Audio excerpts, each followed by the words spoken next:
Welcome to Behind the Page, the Eli Marks podcast, with your hosts, John Gaspard and me, Jim Cunningham. Hey there, Jim. John, it's nice to see you. It is great to be seen in the first episode of season 5. Wow.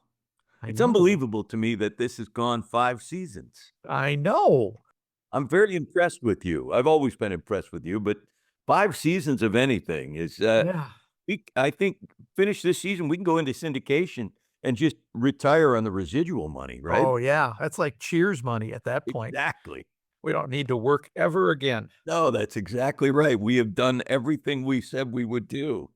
Except finish season 5, which we have to do. Let's not get ahead of ourselves. We can't retire quite yet. There are 24 episodes ahead of us. This is episode 501 with a guest we should have had a long time ago. Agreed. But the reason we grabbed him now was because he just put out a book. And it's a charming book. It is. It's funny. You're not going to learn any magic tricks, but you are going to learn audience management stuff. Which is really the crux of the biscuit. When you talk to professional magicians, they all talk about that. And certainly he does in this interview. Yeah. I should say the book is called Cocktails and Doc Tales. There'll be a link in the show notes where you can go to his website and buy it directly from him, and he will autograph it. He was just great to talk to. I was not surprised by that. Yeah, I guess I wasn't either, because he's such a charming performer that it doesn't surprise me that he was charming to chat with as well. Yeah, I'd seen him early on when I was back when Cosmo did his monthly DVD series, and he was on there every month doing different bar magic things. And you immediately were swept up in the warmth and the charm as he guided us through different methods of doing things while working a bar. I saw him, as we will find out in this interview, at a Wizards weekend here in Minneapolis. The dates and times are all a mess to me, but I was blown away by what I saw him do at that point. And I think the biggest thing and we haven't even said his name yet, have we? Doc Eason. There you go. I'm glad we got that out of the way, because there are, I'm sure, people going, who? Tell us. It's right there in the title of the episode. There's never any surprises on the show. Okay. All right. Well, there's always a surprise or two for me. And the surprise in this interview was that he had absolutely no magic knowledge to speak of until he got to Colorado. As a 30-year-old, essentially, he had so coming to magic that late and becoming this good is terrific. And we talked about the book, but really the first thing we discussed was the moment that kicked it all off for him, seeing Bob Sheets, the great Bob Sheets, perform at the Tower Restaurant in Snowmass, Colorado. You have had quite a journey from Connecticut to Snowmass. Can you talk just a little bit about that fateful night in 1977 when you first encountered magic at the Tower? Yeah, just prior to the evening at the Tower, my buddy and I had on our motorcycles cruised from Cupertino, California, where I was living at the time, out to Snowmass Village. Aspen's younger nephew or niece or whatever it is, I know that. So I had no idea what I was walking into, other than the fact that I knew these guys from San Jose. They went to San Jose State. Jake decided to let's go on a motorcycle adventure and go to Colorado. So we did. It took us 5 days to get there, mainly because he was riding a Goldwing. I was on a Suzuki 380. And I got scars I could show you, but it would be embarrassing for everyone. So we were very happy to land in Snowmass, and then to find out that, there's a big welcome dinner. Oh, good. A bunch of locals got together to welcome us out there, because we were gonna be there for a week, maybe 2, and that was it, and then head back. Well, I didn't want to ride that motorcycle too much further. So anyway, fast forward to that, we got into the restaurant, and the place was teeming. It was like at 7 o'clock at night, and it was just jumping up and down. It was the 12th of July, 1977, because I left Cupertino on 7/7/77, July 7th. And I knew that I'm not necessarily into numerology, but anything that points me in the right direction, I'm down. So we walked in there, and there was the bar's full. We managed to get 2 seats at the bar. And there's a little table tent that says bar magic with Bob Sheets. And I went, first of all, I don't know what bar magic means. I don't know what Bob Sheets is. Let's just sit down there, So we're sitting there waiting for the bartender's kind of in the weeds getting things together. Finally comes up to me and he says, "What would you like?" And I said, "I'd like to have a Heineken." And he said, "Hey, sorry, hold on a second." Takes a little pad of paper, rips off a piece of paper, and writes Heineken on it and slaps it out. There's your Heineken. It was on a bottle of Coors. Okay, fine. And then he goes back down the bar, and there's a guy there. He wants a gin and tonic. He said, "Oh, gin and tonic, no problem." I'm like, "Oh, gin, tonic." Day guy forgot to cut the limes.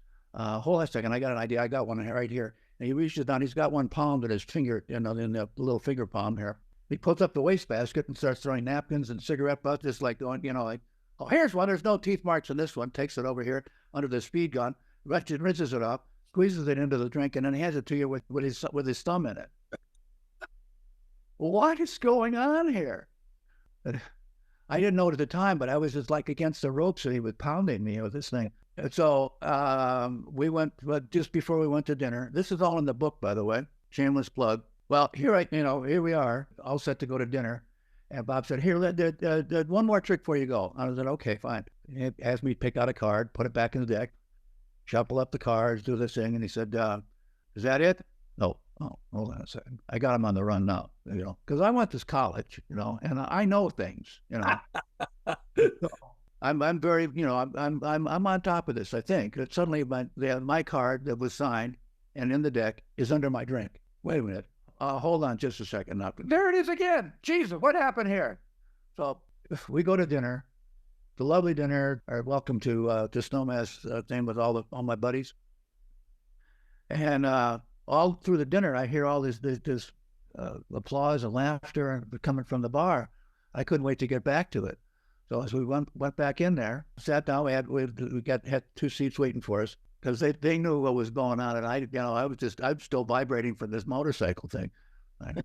So I get back in, sit down. He says, "Here, take out a card." He take out a card, and it's the card with my name on it from a minute ago, from before dinner, And I'm sit back on my heels now. I don't know what's going on there. This is, and Bob is the master of the undersell, picks up a deck of cards and they go all over. He says, "I'm not as good as the other guy." One other guy. There's no other guy. That's his mantra. Like, "I'm not as good as the other guy," and then proceeds to knock my block off. So that was, and I was 30 years. I was about to turn 30 years old on the whole motorcycle trip, and it went from let's stay here for a couple of days and then move on to like, I think I want to live here forever. And that's what happened, basically. Did you have any background in magic before you walked in there? None. Is that right? None? I never I think I had the old cork trick that my uncle taught me, where you take the corks apart, which is not really a magic trick at all. It's a puzzle. But no, I had no prior. I would watch, I'd be interested in it, watch the TV shows, Copperfield and whoever else was on at the time. But I never, how do you make a living doing this? Well, suddenly I'm sitting in the bar and the money's flying over the bar, not only for the cash register, but also the tip jar. It was like going, wait a minute. I'm just sitting there, and about $40 just went in the hat in the time when I sat down. I've been in sales all my life, from paper route back in Naugatuck, Connecticut, up until my days in the haberdashery, the dry cleaning industry. All of these were dealing with people, back and forth, over the counter. I've never a bar fly, so I wouldn't necessarily hang out in bars necessarily when I was in Cupertino. I was just lucky to wander in at the right time at the right place. Pure serendipity. I mean, if we'd gone to Jackson Hole or any other place on Earth, this would never have happened.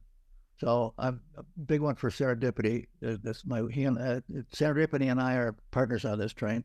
It's amazing when there are those moments you can look back on and go, "That was a sliding door moment. If I hadn't stepped through there, none of this would have happened." Yeah, I thank my lucky stars that it did. And Bob took me under his wing and gave me a couple of things. He said, you need to get the copper silver brass from Johnson. And so I still have it. What's so fascinating about your story is you went from zero to hero. I mean, you're not like someone who walked in with some knowledge of magic. You walked in a clean slate and happened to have a brilliant teacher. And I'm just wondering, what was that process like? How did you pick things up? How did you learn? Sheets was there established. He'd been there for 2 years at the tower. He was about to open up, I didn't know this, but he was about to open up the Jolly Jester in downtown Aspen, where there's a lot more people. Well, back then there was. Well, when I said that Bob was opening a place in town, he called up in California and got a bunch of his buddies to come out and help operate the magic bar called the Jolly Jester in downtown Aspen. Steve Spill, J.C. Wagner. Now, these are just names floating around in the cosmos as far as I'm concerned. I have, Spillman had it, Steve Spill had his hair down to here, still does. And, I don't know who these guys are. And there's a few other minor players, Eddie Goldstein. Johnny Fox, the sword swallower, was a roommate in Snowmass for a long time. So I had these teachers in the magic college, basically. We get together in the afternoon, smoke a few joints, and then do, hey, J.C. Wagner, try it this way, do it this way. I didn't realize I was getting a lesson from the master. And Steve Spill was just barely 21, I think, at the time. But he grew up at the castle with, to cut school and hang out with Vernon while Vernon was playing the piano. So this was classical upbringing. So Bob taught me the copper, silver, brass, gave me a whole bunch of books. One of them, Frank Garcia books that you don't see anymore. They're out and about somewhere. The best advice that anybody could ever give to a budding magician is go get caught. Because you're never going to find out where the weak point is if you're reading it to sit in the book doing it for your dogs. You got to get busted. Now, that's a beautiful part about magic in a resort area, because people are there for 2, 3, 4, 5 days. In a ski resort, they're there for a week, from Sunday through Sunday. So, almost every night's a totally different night, because they go out there and they start talking about it. They all come back in later in the week. That was the best of the advice I could have ever gotten. Oh, I saw you did that. I went, okay, well, next time we get to that point, I'm going to go, how did you spend your last time again? Whatever. You ask them any question at all, their eyes will come up and then go back down again. And that's the best amount of time that you need to do whatever you're doing. What a great education to just have this flow of people coming by every night, brand new people. Most magicians would kill for that. I know. Believe me, people come, I want to do just what you did. Well, first of all, you have to move to Colorado, and then you have to find a rock and roll star who's willing to underwrite the whole program. How tough could that be? Yeah. I'm just blown away by the fact that you got there at 30 with virtually no magic knowledge whatsoever. And when I say virtually, I think in reality, you had no magic knowledge whatsoever. And now you're the king of bar magic. Son of a gun. That is an incredible evolution, in my opinion. Learning the magic and being able to do the magic. I saw you here at a Wizards weekend and was blown away by what you were doing. So, and when would that have been, Jim? I'm going to guess that would have been maybe 97, 98, something like that. Yeah, high 90s maybe. Yeah. Late 90s. Uh-huh. So for me, that's a huge thing to go from zero to, as John said, hero in a short amount of time, even with good teachers, is not easy. And then getting them to say, yeah, why don't you step behind the bar here and do some of this work? That too is amazing to me. That says a lot, I think, about you as a human, because who's gonna just open up their treasure trove of magic, teach somebody, and then give them their job? Here, you do my job now. That's astounding to me. Yeah. Well, it was here we are, serendipity again. It's just one of these things. You don't plan it. I certainly didn't plan it. Instead, I told you the plan was to be there for a couple of weeks and go back to California. But California didn't have any appeal to me at all. It was traffic and, And we ended up hanging out there every single night for a little bit, a time here and there, and just watch the ebb and flow of it, and watch that whole intro to Bob Sheets. That was like 20 minutes of shtick going on, and there's no tricks involved, but people were howling in laughter and throwing babies in the air and everything. It just, well, I was just really, really lucky, and I just brought the skills that I've learned all the way through. Hi, what's your name and where are you from and that kind of stuff, and engaging with people. That is just the secret of it all. Well, I think that is the secret, and that's what you mastered, was that connecting with people on the other side of that bar. And I'm guessing that I keep coming back to Card Under Glass because it's one of the most amazing things I saw you do on those discs. I imagine that it's having the ability to make that connection with people on a genuine level that allows you to do what you need to do surreptitiously, because you are genuinely connecting. This isn't shtick. This is, you're making a connection, and oh, by the way, did you look down? The card is under your glass now. Yeah. I mean, that's a skill. Well, yeah. And I got caught a bunch. But I got caught a bunch. And that means the next time we get to this particular point in the routine. Yeah. What kind of car do you drive? Good, thanks. Okay. No, I don't know. Ask them anything. What's your favorite sandwich? Peanut butter and jelly? I don't, you can ask them anything, because if you posed as a question, they have to go back into there, understand the question, formulate an answer, and then come back and do it. That all happens like that. But so does putting the card under the glass. That only happens like that. Yeah. Because I do it, how did you do that? I did it when you weren't looking. Max Malini, and then I did it when you weren't looking. We've had some amazing magicians on here, but I don't think anyone has ever really, Jim, correct me if I'm wrong, talked about the value of getting caught. And it's one of those lessons where you go, of course, that's great. Yeah, I'm fascinated by that, because I have never heard a magician, especially a magician at your level, say getting caught was great, because it taught me where the weak spots were and how to fix those weak spots. That just doesn't, that I've never heard that before. And of course it makes sense, but living in Minnesota, where everybody is super nice, they may catch me, but they're too nice to say anything about it. So I may be doing things that everybody goes, yeah, well, I know what he did, and I know when he did it, but they didn't say it to me. So just being caught like that is probably a good thing. Absolutely. If you for the armchair guy, or the semi-professional as the category, you don't have a chance to do that. I'm a good friends with Bob Reed, and spent a lot of time together. He was a great guy. He'd have all the one-liners and all the things, and he hadn't done the show in a month. I said, how do you? Right now I'm in kind of a dry spot, and it's off season here. And so, I'm scrambling a little bit, but I got to sit down and go through the act, or watch the Cosmos Guard of the Glass thing, so I can remember what the hell I did. From there to here, So I mean, the idea of working every single night, and I don't do that anymore. But 5 nights a week after a season, you've got some chops under your belt. And when I do seminars, or not a seminar necessarily, but a one-on-one lecture or something. I teach the basics first, just the fall shuffle, the fall cuts, and these are just tools, the screwdriver and a hammer and a nail. Now put them together and figure out they'll put the nail over here. You know what I mean? It's a process. But being able to do that 4 or 5 times a night, 4 or 5 nights a week, if you don't get good at that, then, take up stamp collecting. Nate Leipzig was quoted as saying that they like you as a gentleman, they like your magic. I think that was Leipzig. I'm not that, I don't know. But that's what it comes down to. I'm a likable character, all right? And so, let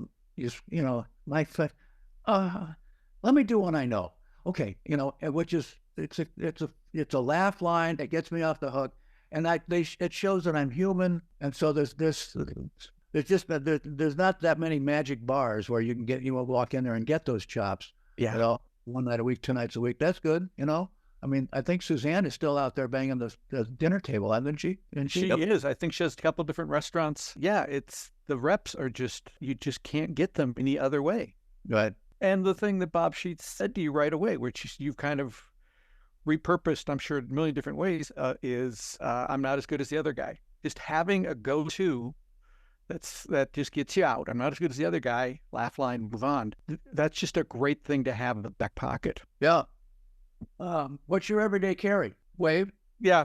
How about you, Jim? You know, I perform a very narrow kind of 6 magic show that I do in the month of October every year, and I have 5 or 6 tricks, and I rotate them around, and it's all about it's what Eugene Berger taught me. And there, if you're listening from home, that's a go ahead, take your shot. I've said his name. It's what Eugene Berger taught me in the book Spirit Theater, and then through our friendship. So my stuff is I don't carry anything with me. I probably should, and I'd love to do more. I have a great respect for magic because I've seen it done very well. And when it's done well, it can approach a religious experience. And when it's done badly, there's, frankly, in my opinion, not much worse than watching a bad magician. And so I don't do it because I'd like to do it well. And so I learned what I needed to learn in order to do this well. And then I read about it, I collect it, I play with it, but I don't do it on a regular basis. Gotcha. Well, it's what it is. Your circumstances are dictated by the venues and the situation. My everyday carry is extreme burn. You know, and I figure, like, hey, would you like to see a magic trick? No, I like to make money. Oh wow, $500 bill. Wow, okay. That certainly catches people's attention right away. I would think. Well, yeah. And another line going into this was, I hesitate to give this away, but up to a group of people at a cocktail party, and you got you got the money in your hand. They folded over $1 bills. Said, hi, I'm from the gift committee. They wanted me to come over and entertain the most important people here. Now, they're not here yet, but if we can start with you, that'd be great. Okay. Yeah. That came from Roy Johnson and a combination of Bob Reed as well. Yeah, it's a great line, and every once in a while you get somebody who goes, "Oh, we are the most important people here," and then I said, "No, they're not here yet." They kind of go, See, that's inherently I know how far I can push it because I pushed it before. That wasn't necessarily the right thing, right? So because you got caught one way or another, and you learned. Yeah. As you have gotten older or more experienced, however you want to phrase, has your approach to magic changed at all? Well, I'm 77. I'm a lot closer to the end than I am to the beginning, and so I'm divesting myself of a lot of magic books and props because I know that I'm never going to do this, As magicians, we go, oh, that's the best. Oh, this is a great trick. I got to learn how to do it. I'm going to put it right there in the banker's box. Oh, here's another one. Pretty soon that banker's box gets full, and you put it up on the shelf, and you get another one going.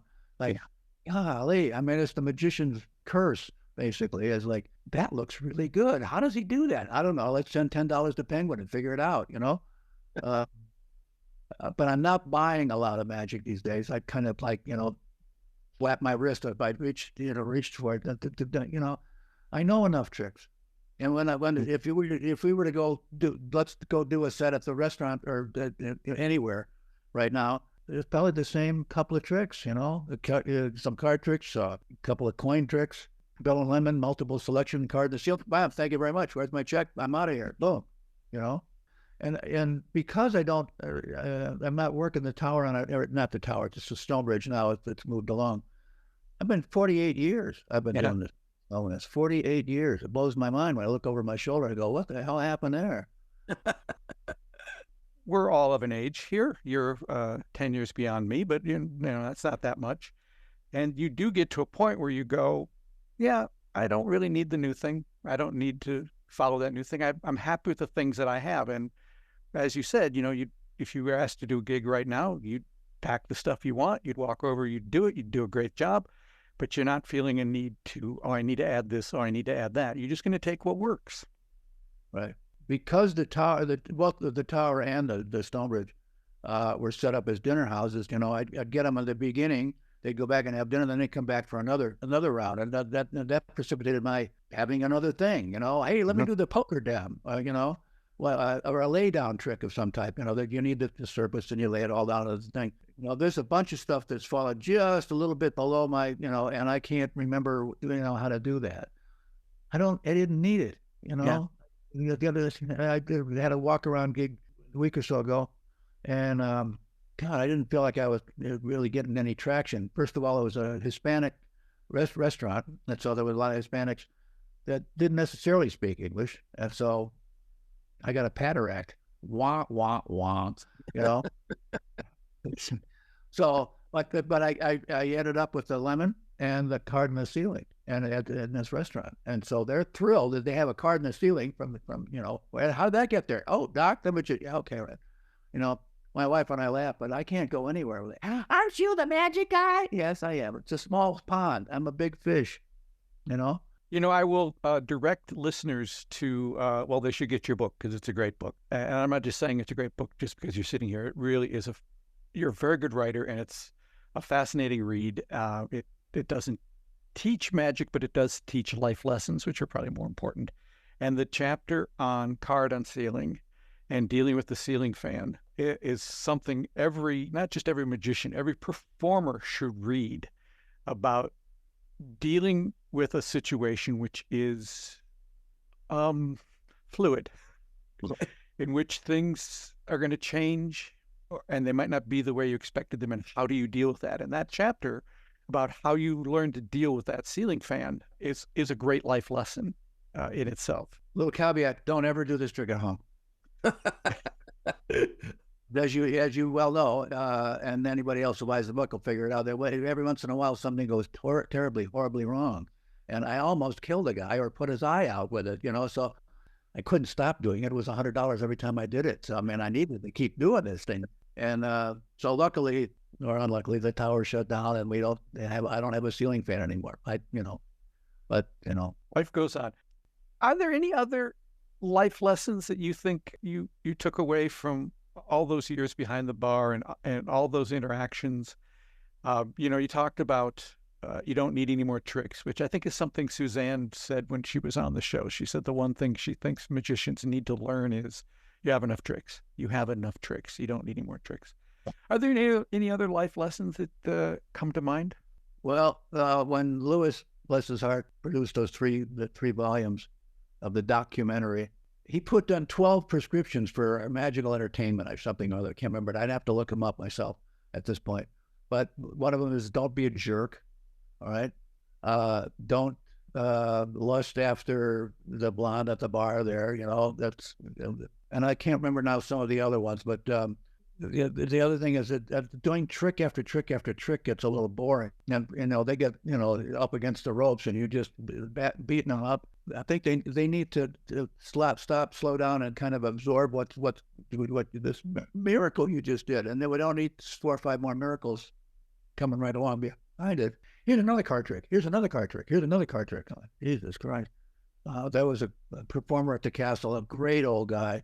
Again, I won't drop names at all, but he had a little case over here. He'd sit down at the little table they had reserved for him, and God, he'd finish up one trick, put it back in the box, pull out another trick. Do it. And he was in his 80s, so far be it from me to piss on his parade. You know what I mean? And he also has some great stories about Las Vegas in the early days and all that other stuff. So it was a tremendously entertaining period of time that you spend with this old guy. But I don't think that's the best approach. It's like, let me show you every card trick I know. Oh, here's another one. Here's the blue deck. And I'm like, no. So I'm sure there's other ones. And I'm negotiating now with Murphy's to see if I can get those 3 volumes digitized. Oh, perfect. Oh, that'd be great. I think so too. Can I ask a question? Yeah, I'd love you to ask a question. Yeah, I'm a huge John Denver fan. My whole family is. I was listening to him before this interview with you because I knew you have a strong connection with Mr. Denver. Can we just talk about him for a minute and maybe share some of your favorite memories? I love the chapter in the book where he took you up in his biplane. I'm not a good flyer, so when he said you want to have some fun, I would have said, no, I don't want to have any fun at all. Drive straight and stay low to the ground. It a fascinating chapter, but talk about him for a little bit and tell us some of your memories of him. My kids all call him Uncle John. Wow. A Dutch uncle.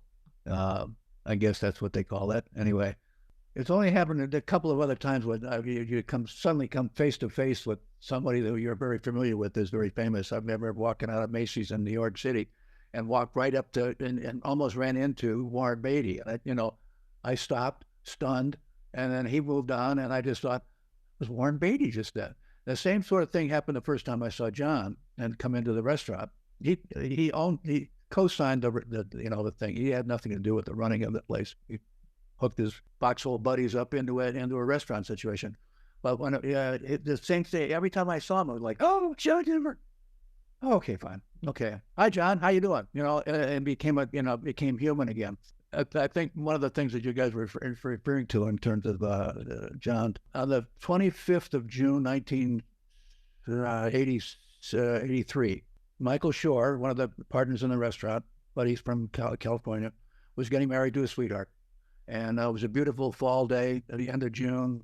The tourists aren't really here yet, and so it was just a locals event. It was great. John was there. He sang a couple of songs, and we're all going into the tent for the big reception of the wedding of the decade. I can't wait to get in there, and a hobnob, and everybody. We knew everybody. Snowmass was a very smaller community than it is now, and everybody knew everybody. There was a fist fight at one restaurant. By the time we got to the other restaurant, they knew all about it. The cook.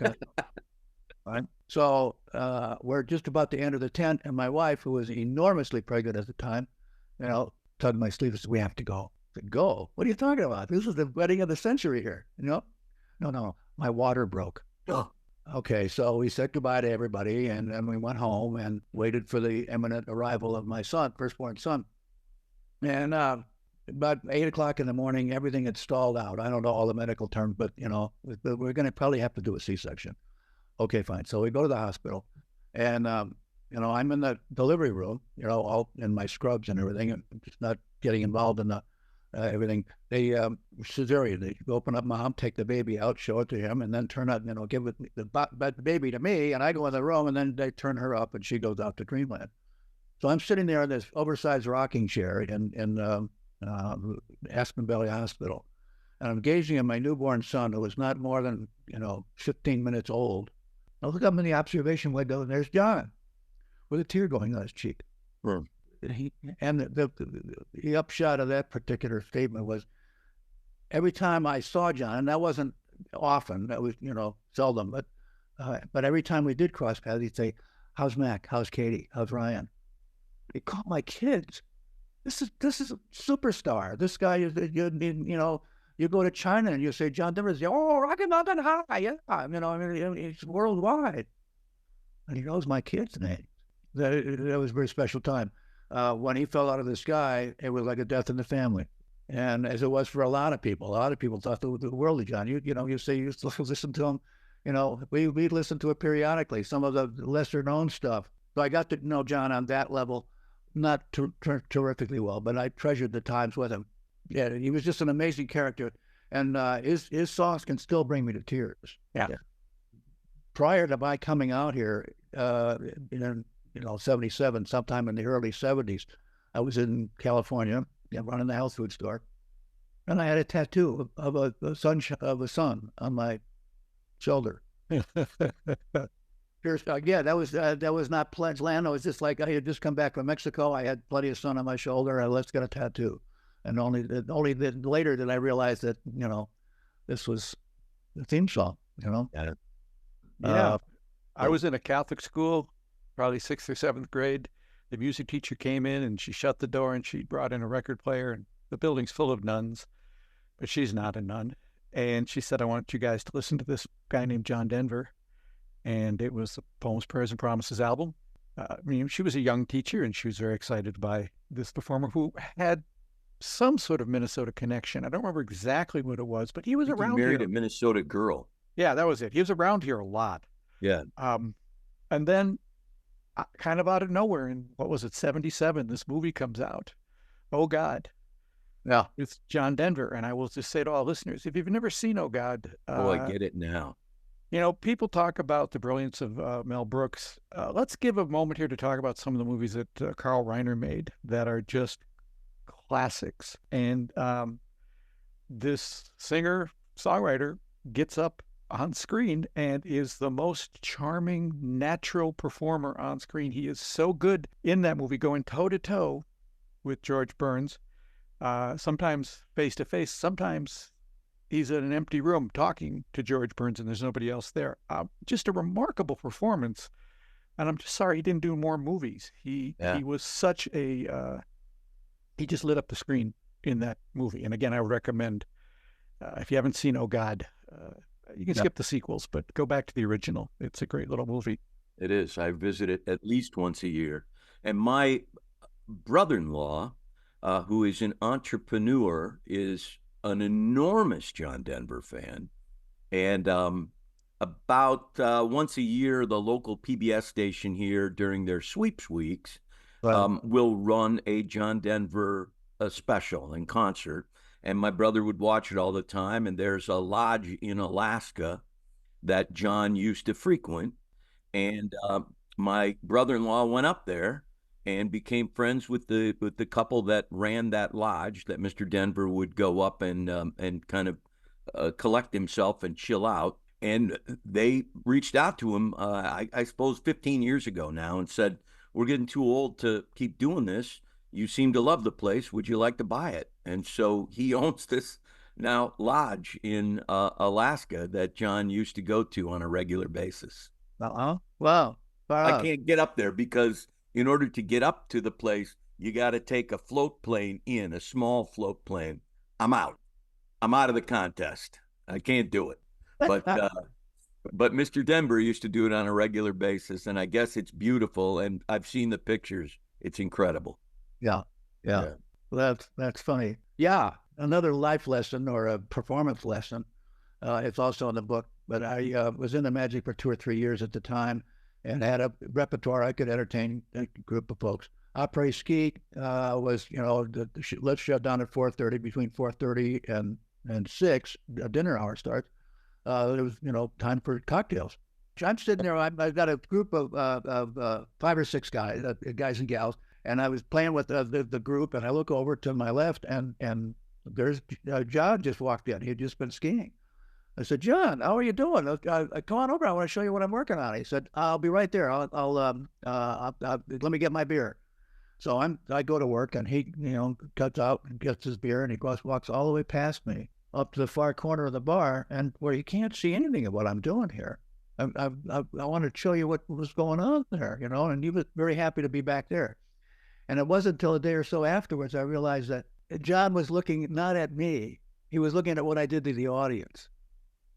He figured after 3 years I'm doing something right, But that was my ego talking. I want to show you this new thing that I'm working on. John didn't care about that. John cared about what you did to the audience.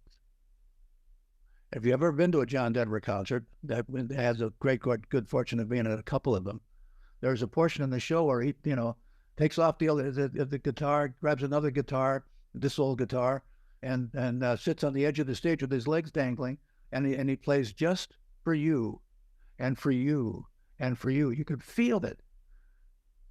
Maya Angelou said, "People don't remember what you did. They remember how you made them feel." Yeah. Well, life lesson right there. How do I make them feel? That's a great lesson. Great lesson. It's not about the tricks. It never is. And that could probably draw some heat on that because, the magic dealer's got to sell something. But, it's most importantly is the connecting with the audience, and magic gives you the tools to open it up and fascination. And, some people don't like it, but for the most part, people, especially if you're good at it, no, the cards under the drink now. Well, what else you got? Yeah.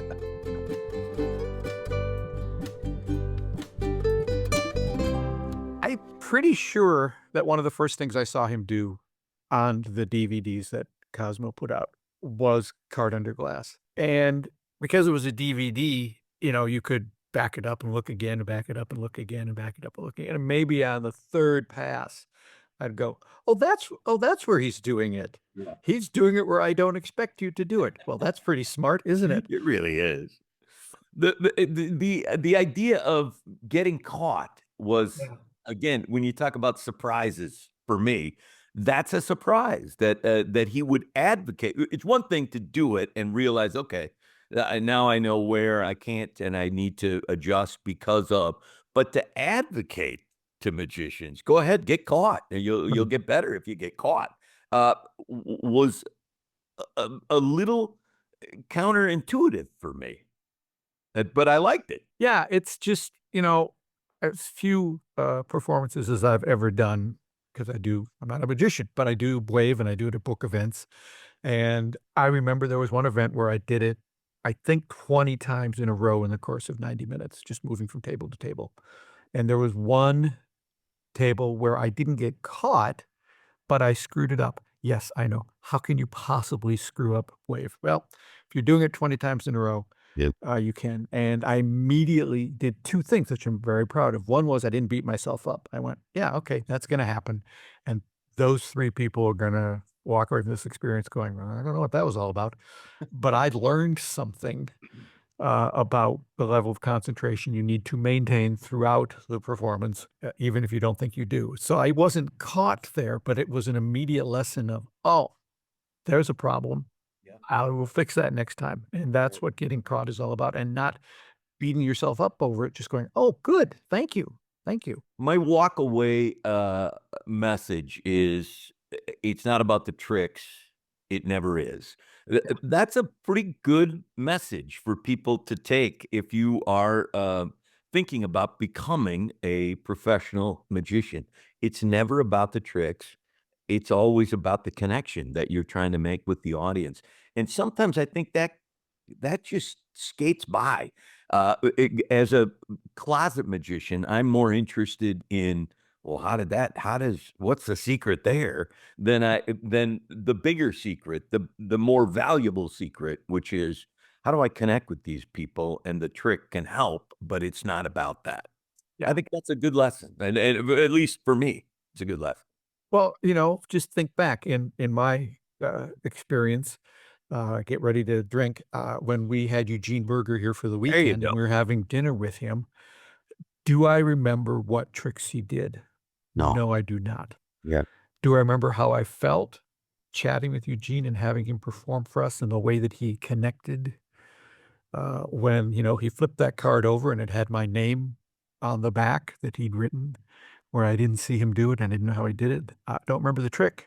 Still have that card encased in lucite because he signed it as well. But, it's making that connection, and how do they feel after you've done the trick? They're not going to remember the trick, and if they do, they're going to remember it wrong. Right.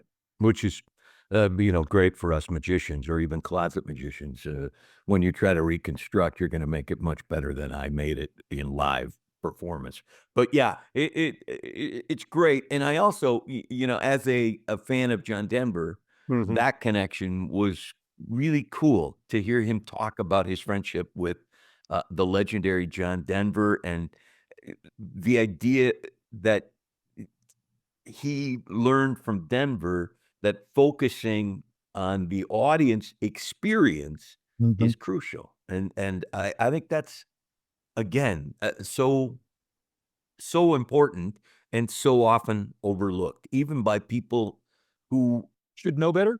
yeah, people who should know better, like me, for instance. I don't do a lot of magic, but I'm up on stage often, and that idea that the audience, their experience is much more important than anything else is something that I don't think as a performer you can hear too often. And so to hear it from Doc about John Denver, who was a great performer, it means something. It takes on a different resonance with me. So delighted to have him here. Great chatting with him. Again, the book is the link for it is in the show notes. Absolutely anybody who deals with people on a one-to-one basis, whether you're a magician or a salesperson, should read the book because there's some really great insight into how to do that and also some pretty funny stories as well. Yep.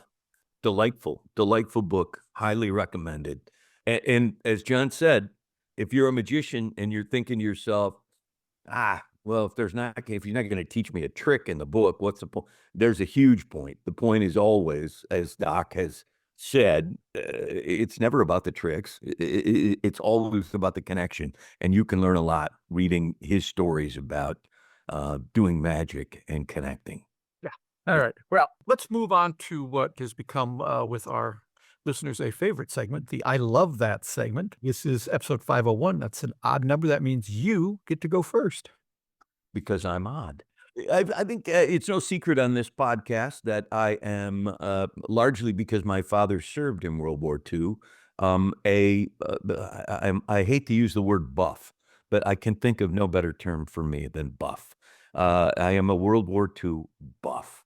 And the both great and sad thing about it is there's always something that I didn't know that I'm shocked to find out about. And I watched a great movie called The 688 with my beautiful wife. And it's about a subject, a World War II subject that I knew nothing about. Attention! Soldiers, I am Captain Charity Adams. Welcome to the Women's Army Corps. Delma, my wife and I have been talking about the problems we are having with the mail and our soldiers' morale. Mr. President, this assignment has proven to be a logistical nightmare. Even tried the Women's Army Corps. You mean the White Women's Army Corps? Well, is there another? Unspeakable, speakable. Ladies, we have been ordered to provide hope. The soldiers have not heard from their loved ones, and their loved ones have not heard from them. When there is no mail, there is low morale. They did not send us because they thought we could do it. We are here because they are sure we cannot. Unlike some other folks here, we have the most to prove. Now is where you show the proof. This is our mission. And we will not fail. And it's great. It's just it plays on so many levels. One, it scratches my itch to learn something about World War II, but it's also really about racism, but it's great, and I loved every minute of it. And I think my wife did too, although I can't be certain of that, but I think she did. So the 688, it's available on Netflix, but it's a very watchable movie, very enjoyable. Fantastic. You know, you've said in the past, what happens if we both have the same I Love That in an episode? Did it happen? It did not happen, but there are some similarities that are fascinating. Okay. I think I mentioned in another episode that one of the I Love That was Stephen Fry reading all the Sherlock Holmes stories and that is something that on many occasions I will just put on the little headphone thing that I have, and I will fall asleep listening to Stephen Fry reading those stories because his voice just lulls me to sleep. And then I've been looking for other things, and I found via the library, big fan of the library, I could download an actor reading Joseph Heller's Catch-22. Yeah. Which is a great book to listen to kind of on random because it's the order of the chapters is pretty random as well. But the problem was every chapter ended with a military band playing a fanfare. No. So if you're trying to fall asleep, right up. would wake me right up. So I was very annoyed by that. And I looked around and found that from the early 80s, Alan Arkin had recorded a abridged version of Catch-22, about 2.5 hours, which I'm guessing would put it a fifth of the book, a sixth of the book. It's not the whole book. A nice abridgment of it that he had recorded on audio cassette. No other format was available. And I tracked that down and ingested it into the computer, ran it through some stuff to clean it up. and put it on to listen when I go to sleep, and it's just great. It's Alan Arkin, and he's reading this great book, Catch-22. So that's about World War II, and the other crossover with your I Love That is the first chapter, a big chunk of the first chapter is Yossarian is in the hospital, and one of the things officers had to do in the hospital was read letters that soldiers were sending home and edit them or delete things in them. All the officer patients in the ward were forced to censor letters written by all the enlisted men patients who were kept in residence and wards of their own. It was a monotonous job, and Yossarian was disappointed to learn that the lives of enlisted men were only slightly more interesting than the lives of officers. After the first day, he had no curiosity at all. To break the monotony, he invented games. Death to all modifiers, he declared one day, and out of every letter that passed through his hands went every adverb and every adjective. The next day, he made war on articles. He reached a much higher plane of creativity the following day when he blacked out everything in the letters but A, and V. That erected more dynamic interlinear tensions, he felt, and in just about every case left a message far more universal. Anyway, it's Alan Arkin. It's him reading his abridged version, the abridged version of Catch-22. Where do you get it? Well, here's what I did. I put it up as a video on YouTube. There'll be a link in the show notes. So if you want to listen to a 2.5-hour version of Catch-22, which is a terrific novel, you can go to that link in the show notes and listen or download or do whatever you want with it. But that's I love that. Well, that's great. I love that too, especially, that there's some crossing of the streams there between the two of us. I'm tickled pink. I can hardly wait to episode 502 to see if it happens again or if this is just a once in a lifetime. Let's stop right there because you know what? It's just flat out time to get down to business. This season, we are starting the linking rings, and we're doing chapter 1, so we don't even need a recap from you. We do not. Let's just dive right in. Chapter 1, the linking rings.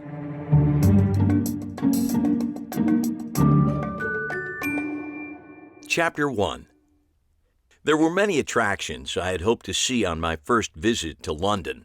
The inner workings of the city's jail system had not been one of them, especially on day 1. When planning the trip, I had assumed my biggest concern would be jet lag. I was wrong.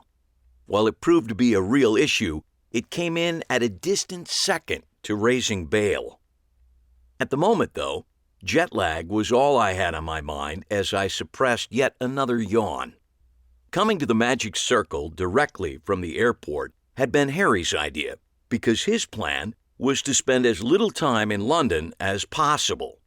Consequently, all I had seen of the city so far had been the interior of Heathrow Airport, some blurry views of a rainy metropolis from within a careening cab, and now the second-floor meeting room of the venerable Magicians Club, the Magic Circle, located somewhere in the mysterious heart of London. "Every time you yawn, you make me yawn," Harry growled in a poor imitation of a stage whisper. "I've noticed that," I said, doing a considerably better job of keeping my voice down. "It's kind of cool." "Easy for you to say," he said. "You don't have to go on stage in 45 minutes. That was true. My role for the evening's gala event was strictly that of an observer. Harry's responsibilities were far more substantial, and he leaned forward to listen closely to the instructions that were being given to him and the evening's other performer by the club's executive director. The room was beginning to fill with magicians, and Harry and his soon-to-be stage partner were at the top of that particular food chain. The reactions they were getting exemplified an odd phenomena I've experienced through a life spent observing my magician uncle. While in the presence of normal people, that is to say, non-magicians, Harry was looked upon as your run-of-the-mill, cranky and charming old man. But let him walk into a room full of magicians, and it's as if the Dalai Lama had just arrived. He was, as he liked to put it, an occasional rock star. Although at this moment, he was one of about a half-dozen Dalai Lamas in the room. It was a virtual who's who of magicians of a certain age. But right now, my focus was on the two who were about to go on stage. I turned and looked at the other magician, a man I had never met. Of course, I had certainly heard of Oskar Kohonen. He was a highly skilled magician from Finland who was world-renowned for his dexterity with a deck of cards. Such dexterity was all the more astonishing because Oskar was missing his left arm. A childhood accident had appeared to doom his dream of making a living as a magician, but his perseverance had clearly paid off. His one-handed shuffle was a thing of beauty, made all the more poignant in terms of card shuffling because it was really his only option. He stood next to Harry on slightly wobbly legs, wearing his customary red checkered plaid tuxedo, a fashion statement that made him instantly recognizable within the magician world and certainly a curiosity outside of it. "Mita?" he asked, leaning forward to hear better as the multiple conversations in the room were starting to build to something just this side of a din. "Why don't we move this conversation into the theater?" the executive director suggested loudly, recognizing the room was only going to get noisier. He gestured toward the door, and the two older magicians made their way through the room, the growing crowd parting respectfully to let them pass. When they reached the doorway, Harry stopped, bowed slightly, and motioned to his fellow magician. "After you, Doctor," Harry said with a wide smile. No, Doctor. After you," Oskar replied in his charming Finnish accent. Harry finally acquiesced and went first, followed by Oskar, who gave him a warm pat on the back. I was puzzled by this exchange, as I knew for a fact Harry wasn't a doctor in any sense of the term, and I had never heard of Oskar Kohonen being referred to in this manner. I made a mental note to ask Harry about it later. Since I was now alone in a crowded room of strangers, I turned to my traditional method for dealing with new people. I ignored them all. Instead, I began to investigate the display cases lining a far wall. As it turned out, it was to be the first and least deadly of a number of investigations I'd be taking part in that week. The beauty of the magic circle, I quickly discovered, was there was no need to pretend to look at the displays to avoid talking to strangers. The exhibits were genuinely fascinating, each one offering at least one treasure. At the first display case, I was stunned to discover the crisp white glove magician and ventriloquist Jay Marshall had fashioned into his longtime stage partner, Lefty. I snapped a photo of the famous glove and texted it to my friend Nathan back at home, recognizing this act alone qualified me as a certified magic geek. He replied seconds later, and I could read between the lines of his 2-word text message, "Wow, cool," that he was just as excited by the find as I was. I became increasingly enthralled with each display as I examined them. Moving in closer, I read a program from a stage show by Chung Ling Soo, a.k.a. William Robinson, purportedly from the performance in which he died from a mishandled bullet catch routine. I then was captivated by posters and handbills from celebrated comedian and magician Tommy Cooper, who had also died on stage in the middle of a performance.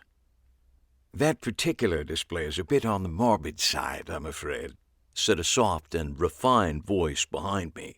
"But be sure to get a good look at the cups and balls set in the next case. A rare item, not to be missed." I turned and was stunned to see I was being addressed by none other than Lawrence Baxter, a legend in the magic community. He was shorter than I had anticipated, but just as dapper and natty as he appeared on TV. And make no mistake, Baxter had appeared on British TV more than any other magician in the last 40 years. The closest magic equivalent in the U.S. might be David Copperfield, but a better analog would probably be Johnny Carson in terms of name recognition and national adoration. Although, as Uncle Harry had often commented, Baxter's fame did not extend much past Dover. However, throughout Great Britain, he was a certified superstar, and despite his advancing years, he still looked trim and full of energy. "Cups and balls," I repeated, trying not to sound like a starstruck geek. "In the next case?"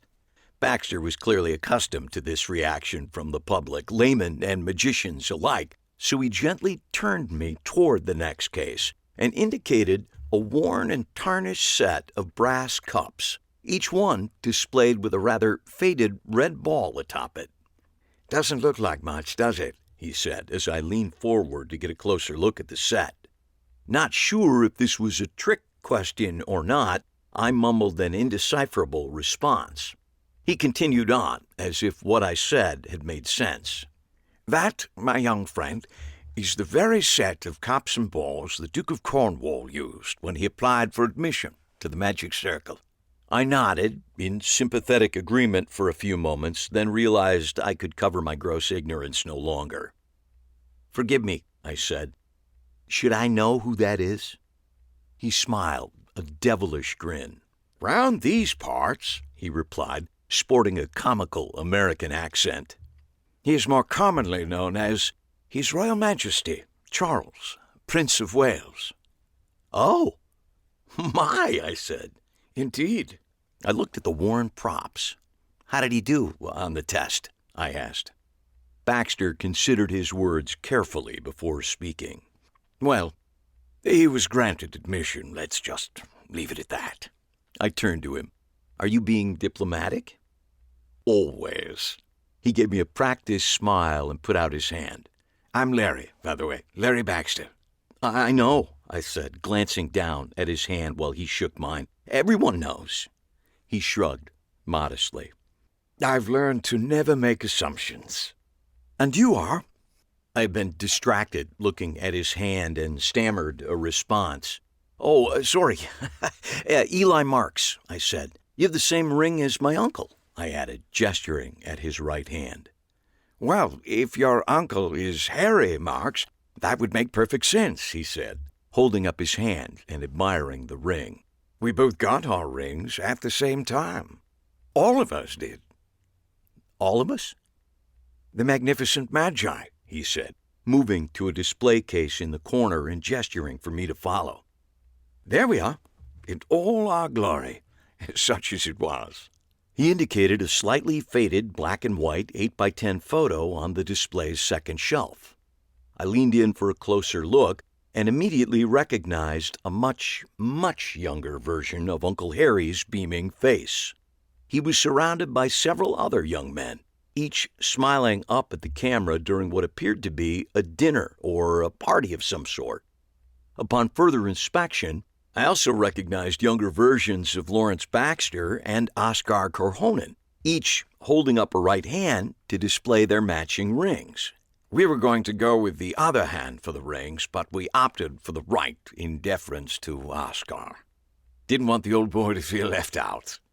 "What's the occasion?" I asked as I scanned the other smiling faces. "We were all admitted to the magic circle at the same time, quite a group of us. So we decided to call ourselves the Magnificent Magi and celebrated the occasion with matching rings. Silly, perhaps, but I still wear the ring for sentimental reasons. I think all the boys do," he added, glancing at the photo. "Except poor old Archie, of course."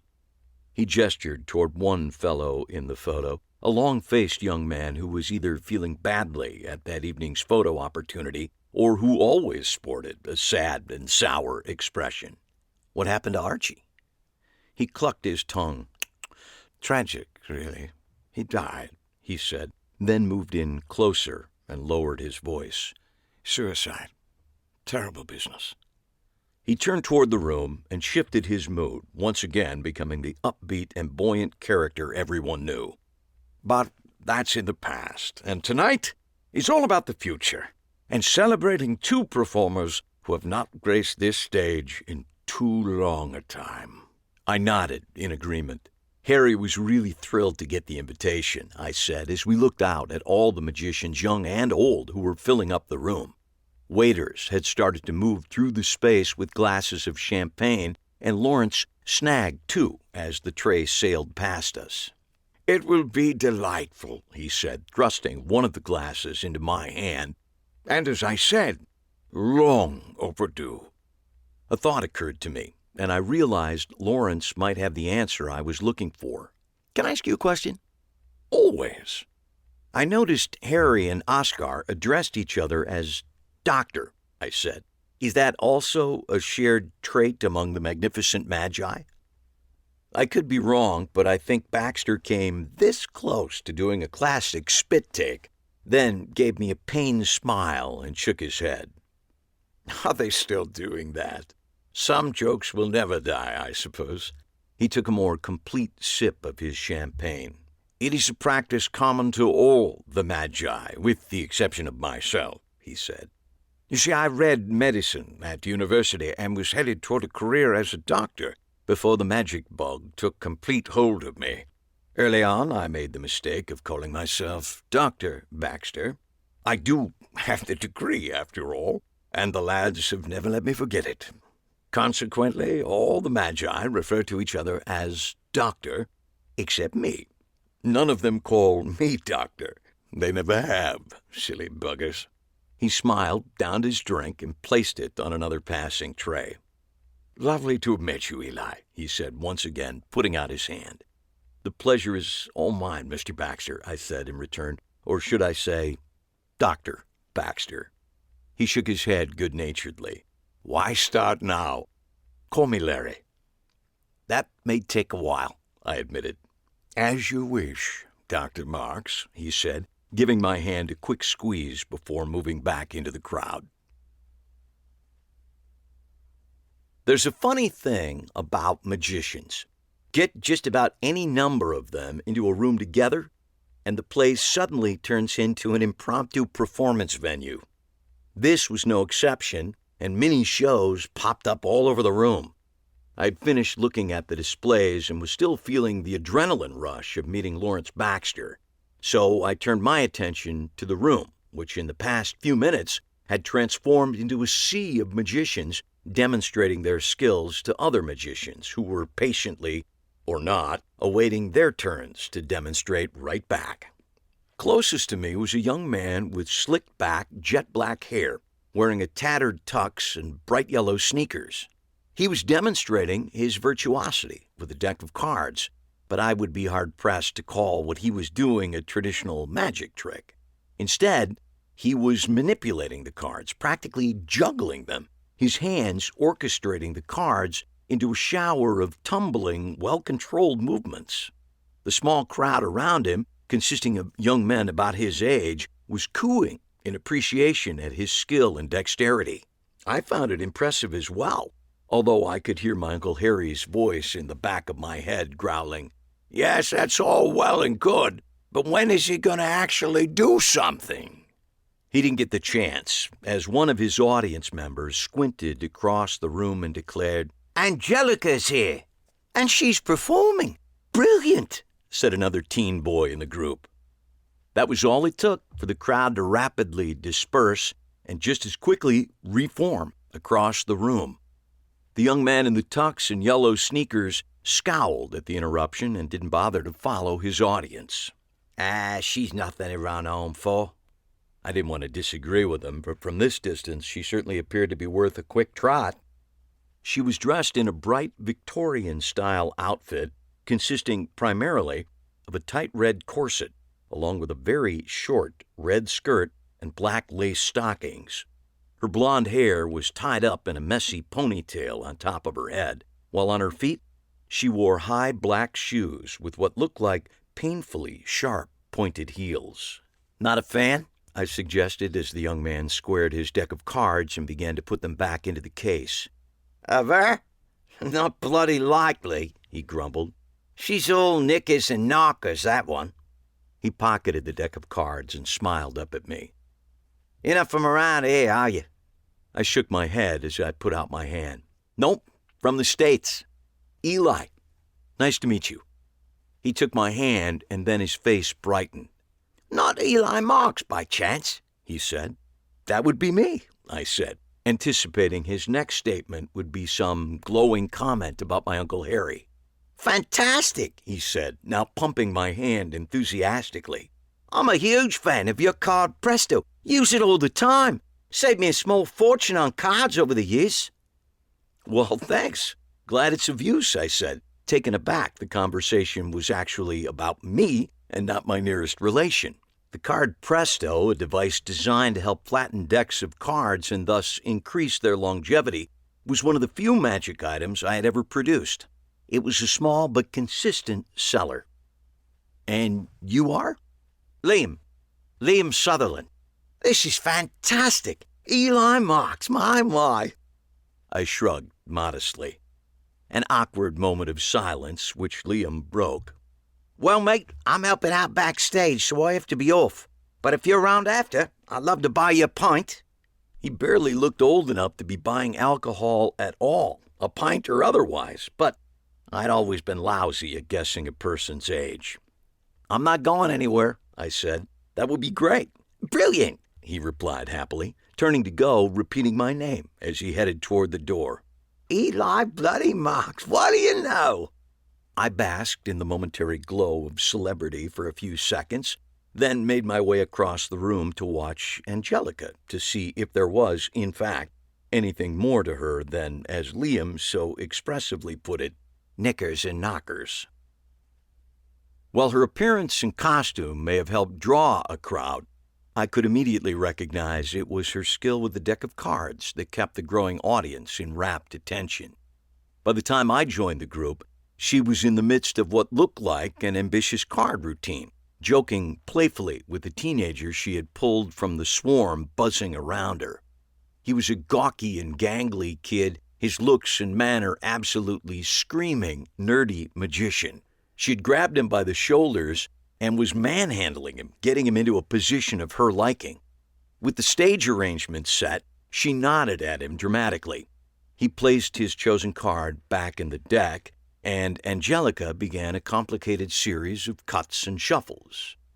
Oh, you lads are burning me, she complained with a smile. The crowd laughed in agreement. There is no audience harder to fool than a group of magicians. Oddly enough, no group is easier to fool as well, because with knowledge often comes complacency. Now, you lads think you know every move I'm making here, don't you? She teased with a wicked smile. Every false cut and shuffle, every break. Am I right? The group produced sounds of assent, and she increased the speed of her shuffles and cuts. Perhaps. Yet I possess a secret weapon, which you young gents sadly lack, she said, scanning the group and forcing them to look her in the eye. It's true, and it's effective, and it will help me fool you boys every single time.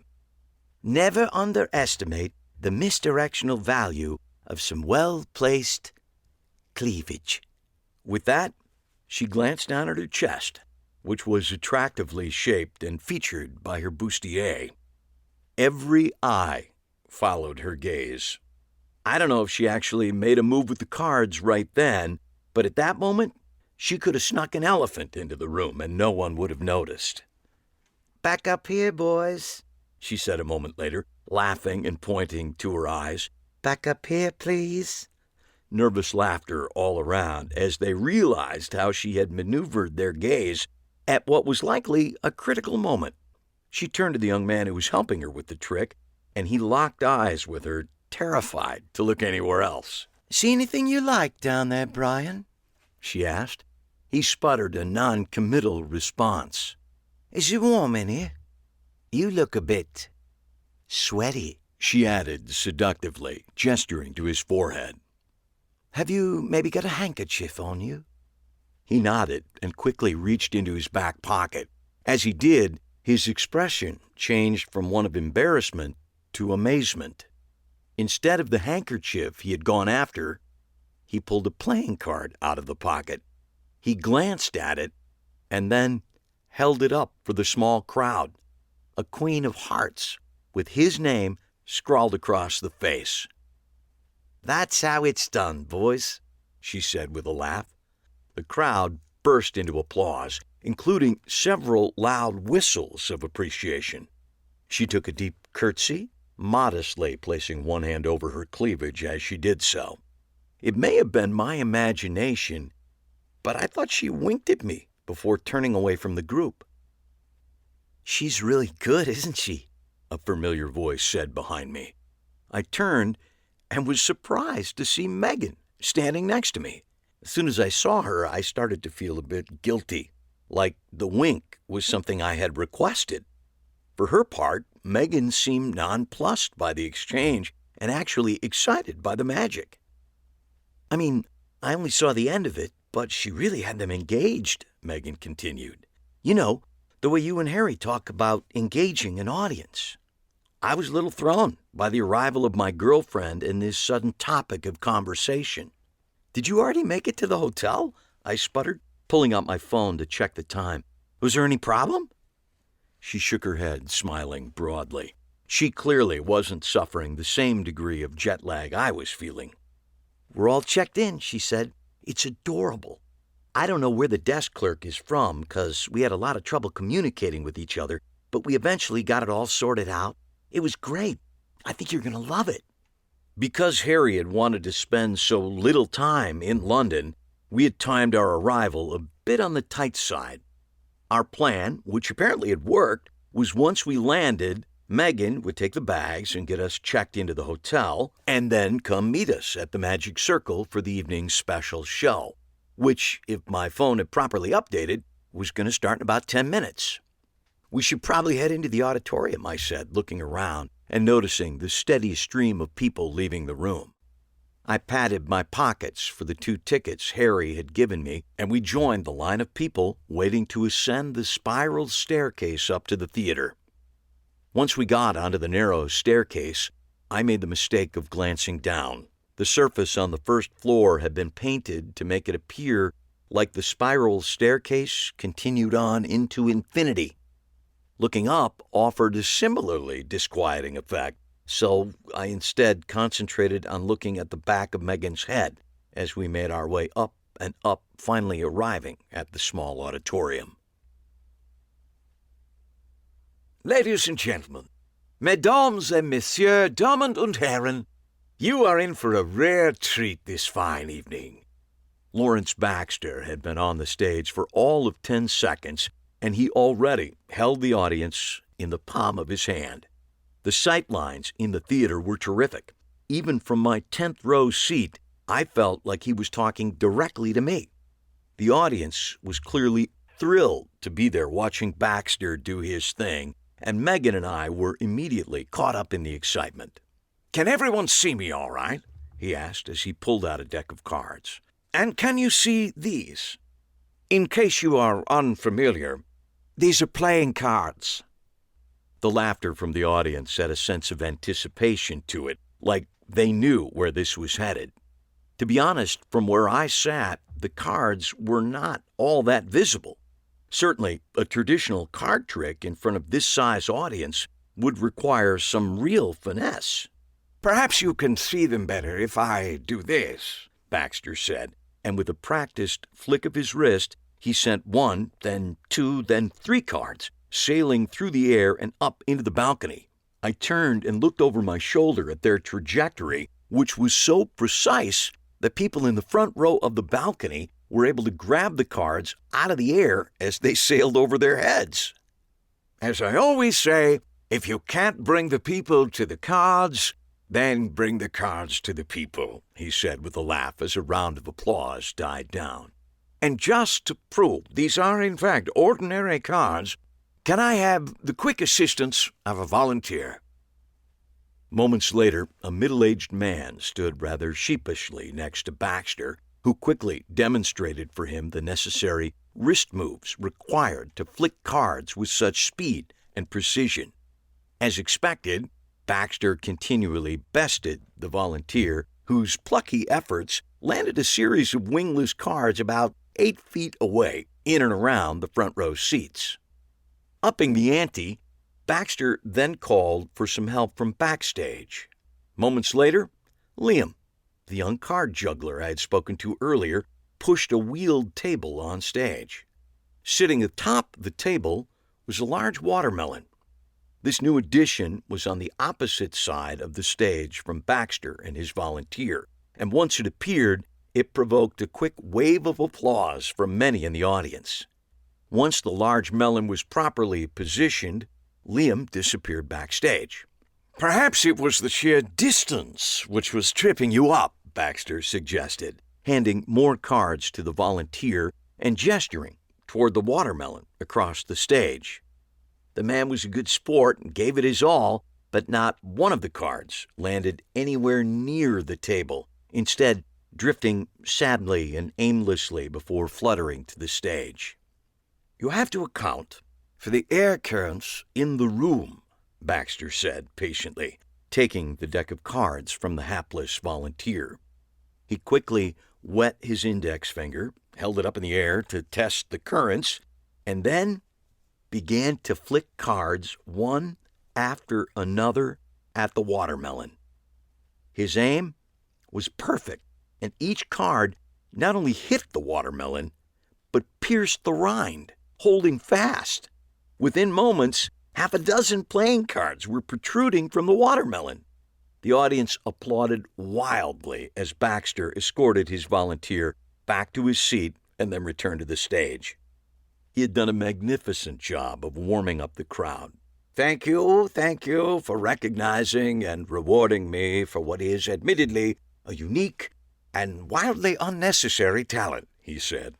And speaking of talent, tonight, or rather the next fortnight, is a celebration of talent, a rare opportunity for audiences to experience performers who are, with the exception of one another, the definition of peerless.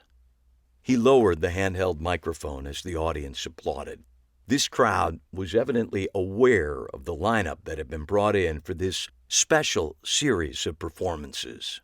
It is, as they say, a once-in-a-lifetime occasion. He put one hand into his pocket and began to casually walk the stage. I'm particularly pleased to be able to introduce tonight's two performers, for we go way, way back.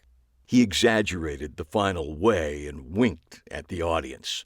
Of course, I was just a mere lad when I met them, and they were already well into their dotage. This produced the laugh he intended, which he waved away with his free hand. No, I admit tonight's performers are my contemporaries. I will own up to that. I'm a big enough man to admit that. In fact, I've even invited several of them, a few of whom are a step above street buskers and pickpockets, into my own home while they are here in London, he continued, making it sound like the grandest of gestures. Mind you, I've put away the good silver, he added quickly. I'm not a bloody idiot. More laughter and applause from the crowd, and I remembered I'm not a bloody idiot was a well-known catchphrase of Lawrence Baxter's when he'd been appearing on television regularly in his own long-running primetime show. Tonight's two special performers are each receiving a recognition which is long overdue. By order of the Society's president, each is being bestowed the Devant Award, named in honor of the first president of the Magic Circle.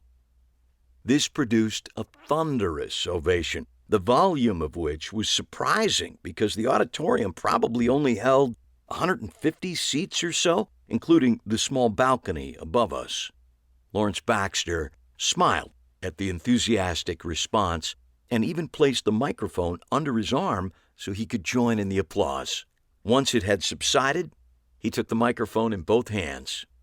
Ladies and gentlemen, please join me in welcoming two unparalleled performers as well as dear friends, Oscar Corhonen and Harry Marks. Another deafening ovation as he stepped toward the wings. The curtain parted, revealing the two older performers. It was clear the two magicians had been positioned in a tableau, but it was also immediately apparent something had gone askew. Oscar was seated in a majestic high-backed wooden chair, with Harry standing right next to him, in what I'm guessing had been intended as a regal pose for the pair. The applause rapidly slipped away, and a few people laughed, and then just as quickly stopped, realizing this was not intended to be a comic entrance. Somewhere in the auditorium, someone shrieked. Oscar was slumped over in the chair. Harry stood over him. He didn't look out at the audience. He wasn't dazed, but instead looked deeply puzzled. He was looking down at Oscar Kerhonen, who had a large knife sticking out of his back.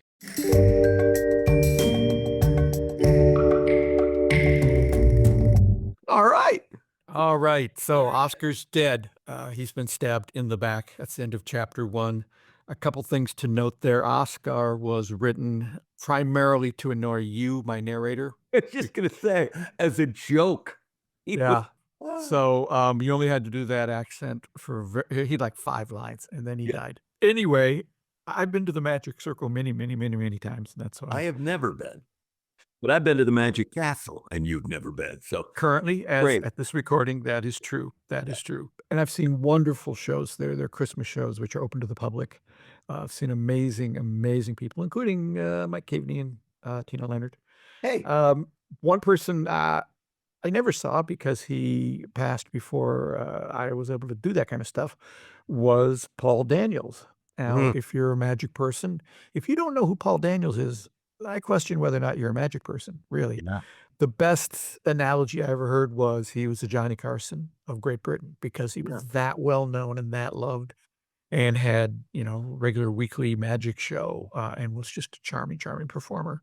So if you're looking for an avatar for the character of Lawrence Baxter, it's a Paul Daniels type. It's someone who's just really, really well loved and who has done quite well with magic in there. So anyway, there we are. We're in England. We've just witnessed the murder. We're inside the Magic Circle. Yeah, who knows where it's going to go from here? I guess you do, and I sort of do. We've already mentioned him, so if you've taken your Eugene Berger shot, you have another opportunity because I think the second year that I worked with Eugene on Hauntings, he was invited by Paul Daniels to be on his Halloween show. And so we were all very excited about that. It may have even been the very first year I did Hauntings, now that I think about it. But we talked to Eugene after a performance of Hauntings, after he had just finished performing on the Paul Daniels television show in England. And it was a really special moment for all of us standing around talking to Eugene on a phone while he was in England. Now you do that kind of stuff all the time, but in 86, it just didn't happen all that often. So I had no idea you had that connection. I will look and see if there's any trace of that online that we can. I bet there is. If there is, I'll put it in the show notes.